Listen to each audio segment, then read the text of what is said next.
li ci tege nee na mi ngi fàttali boppam dinu fàttali nun taalibe yi li nu tax a jóg tax na fii dikk bàyyi na ko. li nu tax a jóg tax noo dikk te loola bàyyi na fi. jaamu yàlla sunu borom. muy jaamu yàlla sunu borom. ak sant ko. ak sant ko. wala sant bu baax a baax. nee na mi ngi sant sunu borom bu baax a baax. sant boo xam ne bii lott nañ ci def ko waaye na mu ko yooyee waaye na ko mënee rek. cant goo xam ne nee na lott na ci def ko nam ware waaye lam ca man lépp moom mi ngi koy def digganteem ak boromam. te lii itam jaamu yàlla ak sant yàlla ak tudd yàlla ak ñaan yàlla yooyu moo tax suñu diggante suñu borom. mi ngi nuy fàttali it jaamu yàlla tudd yàlla. sant yàlla. jéggalu yàlla. jéggalu yàlla. ñaan yàlla. ñaan yàlla. moom ko séenee def ci jéggalu. nee na mi ngi fas yéenee def loolu yi te du ñu digal ñun ñëpp nu maase ci di tuub ak a jéggalu. maanaam laa ilaaha illallaah wastaxfir li zanbika maanaam laa ilaaha illallaah wastaxfir li zanbika loolu laaya jooju. nee na laaya jooju.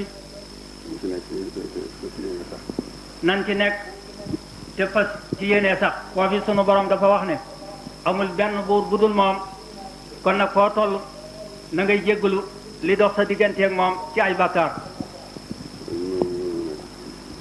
te loolu yi sunu borom dañu koo digal ñun ñëpp julli ñu góor ñi ak julli ñu jigéen ñi.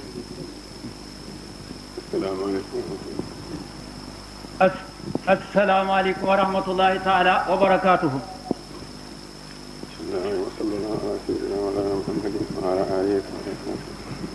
اللهم صل على سيدنا محمد الفاتح لما أغلق والخاتم لما سبق ناصر الحق بالحق والهادي إلى صراط المستقيم وعلى آله حق قدره ومقداره العظيم وفرج عن أمته صلى الله تعالى عليه وسلم بالإشراك والسلام آمين يا رب العالمين وقد فسي أولهم لا فارق أبدا إلى آخرك بالإشراك والسلام فرج بجاه المصطفى أنوتي أخرج عن بكرة محمد صلى الله عليه وسلم بالنبي في آله وصحبه سيتجنبي سلم جاهه وجاهه مع أمتها يا حيث يقامها وخطرنا على سيد الإيمان فرجنا على الله من جميع جميع المسلمين والمسلمات أن رب العالمين وسواء لجميع المحسنين والمحسنات يا أولي المؤمنين بالله والرحمن والرحيم يحب ديوان يحب مالك معه وراءك وفي الكريم وجفر يا ابن حسن ديوان يزوان رجاء حب سيد الإيمان والإسلام خير بصارات بلا مراد وخطر عن بالأخرين يا خير من جزء التقديم رفع صحيح إليك يا فكر وكرم المزول شكر بالحق ويسير الكريم حبه إجابة يا من حمدك قبله بالله والرحمن والرحيم يا متقدم وجي مسلم يا حب لسان أمن وأصوات وأخبتنا سيدنا وأخبتنا خيرا فليهم صلى على رسول الله سيدنا وعلى الله من يقضي عن سنة صلى الله عليه وسلم وعلى الله سلم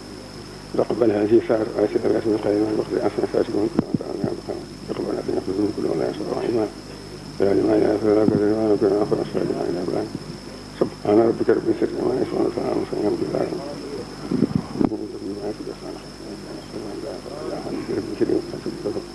صدر جليل ومعمول الساعة وعلى محمد صلى الله عليه وسلم في أولين عليه في كرام أضم إليه الذي أمد واجبه بشملة الخلق وما يختار من برا أن يجده إلا كرامني سكين هذه كل من الأغن برا رحمن وخلي جميع الخلق كرامة من الشر من القرآن وقرأها خصومة من صبرا كل من سرس من سرع من خلق من كتبه برا أهوالك الملك يا من جل عن قول يحمد جميع الوراء يا الذي أنظر على ما حصل من حقنا في القلب من ضرر يا الذي أفضل من الله مدرجا سبحان ربك رب العزة عما يصفون وسلام